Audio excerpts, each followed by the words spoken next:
Hello and welcome to another release video. Last time around we were talking about different types of service charges you can have, fixed and variable, and the timescales that your landlord needs to work to in order to bill you properly. This time around we're going to be looking, as promised, at the amazing world of apportionments. That's to say, how costs for services and repairs to your building get divided up between you and your neighbours in the building or on the estate. And we'll be doing all of this through the universal medium of cake. Now, if you live in a block of flats, there are going to be things that need doing around the building that benefit everyone. Obviously, if you're a leaseholder, inside your flat there are going to be repairs that you need to carry out. So if your boiler breaks, it's your responsibility to fix it. Even if you're a shared owner with a housing association owning another part of the property, it'll be your responsibility to carry out repairs inside your flat. And you'll also have to pay for bills like electricity, gas, phone bills, all those kind of things. So you'll be responsible for paying for the cost of things inside your flat. But outside your flat, but still in the building, that's another question. There's going to be things like cleaning, grounds maintenance, repairs of communal areas, so that light that keeps flickering in the downstairs lobby. All these things are going to be communal issues which you and your neighbours will be asked to contribute towards paying for. The question is, how are those costs going to be split up? Does everyone pay the same amount, an equal amount, or does each person in the block of flats pay a different amount? Might there be some reasons why not everybody has to pay towards everything? You'll be unsurprised to hear that the rules about who pays for what and how will be defined in your lease. Typically, a lease will say one of two things. It could give you a fixed fraction or a percentage saying how much of a fraction you will be paying towards the costs, which might get a bit difficult if a new property suddenly emerges out of the ether to throw things a bit off balance. Or it may say something like this: a leaseholder is responsible for paying a fair and reasonable proportion as the landlord shall determine from time to time. Which basically means that a landlord can divide up the costs pretty much as they like, as long as they are doing it fairly and reasonably.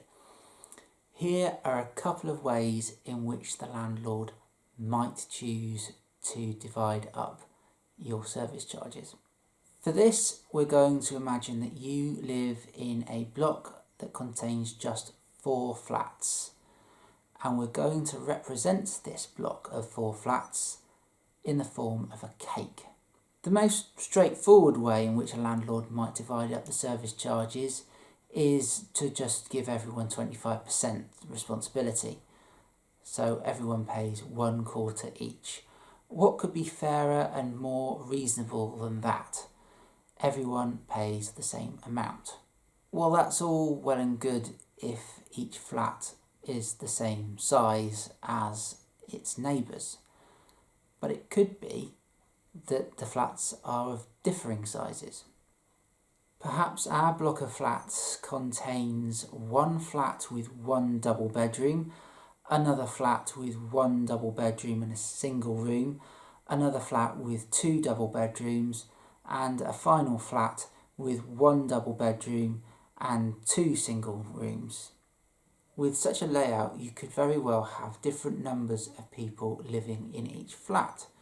You could have 1 person living in flat 1, 3 people living in flat 2, 4 people living in flat 3, and 5 people living in flat 5. And if that's the case, it's quite likely that the 1 person living in flat 1 is causing 1/5 of the natural wear and tear compared to the 5 residents of flat 4. So should that one resident in flat 1 really be being charged the same as the 5 residents living in flat 4? Maybe, maybe not. It could be that the one resident in flat 1 is the most careless, slovenly person in the world ever, the sole cause of all the damage in the building. Meanwhile, the 5 residents living in flat 4 could be the most house-proud people on the planet. Who knows? Nevertheless, there is an argument to say that different sized flats should be being asked to pay different sized service charges. The largest flat attracting the largest service charge, the smallest flat attracting the smallest service charge. Now, landlords may choose different methods of calculating these different apportionments. They might, for example, choose to go by the number of bedrooms in each flat. They might go with the floor area, the square meterage, or they might even count the number of windows a flat has compared to the number of windows in the building as a whole. Then again, they could use a device called rateable values, which refers back to the way local authorities used to calculate the rates in the days before council tax to work out what flat should pay what amount. Whichever way they do it, the end result will be that different residents will be paying different amounts for their service charges. And again, depending on the setup of the building and how it's laid out, this may or may not be the fairest and most reasonable way of dividing up the service charges. To add to the confusion, residents might not just have one apportionment to deal with. Let's imagine that your block of 4 flats sits on an estate with 3 other blocks of flats, each of those containing 4 flats. So there's 16 flats on the estate as a whole. So it might be that you're paying 1/4 of the building costs, things like cleaning and block repairs, and 1/16 of the estate costs, so that's things like gardening and estate repairs. Things then get even more confusing if you throw cores into the situation. This is where a building is divided up so not everyone has access to all parts of the building. There might be a situation where the residents of flat 1 and 2 can't access the area in which flat 3 and 4 is situated, and vice versa. So would it be fair for the residents of flat 1 to pay for the cleaning and repairs outside flats 3 and 4 when they simply just don't have access to that part of the building? Maybe, maybe not. Leases aren't usually that specific. It's usually up to the landlord to exert some kind of discretion, and if there's a disagreement, it can always go to a first-tier tribunal, which we'll cover in another video. But you could end up with a situation where you are being charged one apportionment for a core, so in this example 1/2, for say the internal cleaning and internal repairs, another apportionment of 1/4 for building costs, so that's external repairs, so things like fixing the gutter or fixing the roof, and a third apportionment of 1/16 in this case for your grounds repairs and your grounds maintenance. And then in the case where the flats are a different size, the apportionments can get very, very complicated and far less neat than the arrangement that we've got with our cakes on show. There's also the issue of whether or not everyone should be paying for everything. The issue generally arises where you have a block that is mixed tenure. That is to say, there are different types of resident living in the same building. So you might have leaseholders who have bought their flat living next door to a housing association or council tenants. Such properties with non-leaseholding tenants living in them are often referred to as general needs properties. And as you'll know from your bedtime reading of the Landlord and Tenant Act of 1985, Section 11 says that general needs tenants should not be expected to pay for repairs. Which raises an important question. If the general needs tenants aren't expected to pay for the repairs, who is? Let's imagine that you are the only leaseholder in this block of 4 flats. Your 3 neighbours are all general needs tenants. Does that mean to say that you need to pay 100% of the repair costs for the building? It's a fair question, and the answer is no. You will not, or at least should not, be expected to pay for the full costs of the repairs to the building, because that would not be fair and reasonable. Regardless of whether your neighbours are leaseholders or tenants, you should only be expected to pay a fair and reasonable apportionment of the repair costs to your building. So it would be a quarter or whatever your landlord has worked out to be a fair and reasonable apportionment. You would not have to pay anybody else's share of repair costs. Ultimately, of course, general needs tenants, so that's council tenants or housing association tenants, will be paying towards the repair costs in their building, but they'll be doing it as part of their rent rather than billed itemised in their service charges. The question about whether everyone should be paying for all services does throw up a couple of other points though.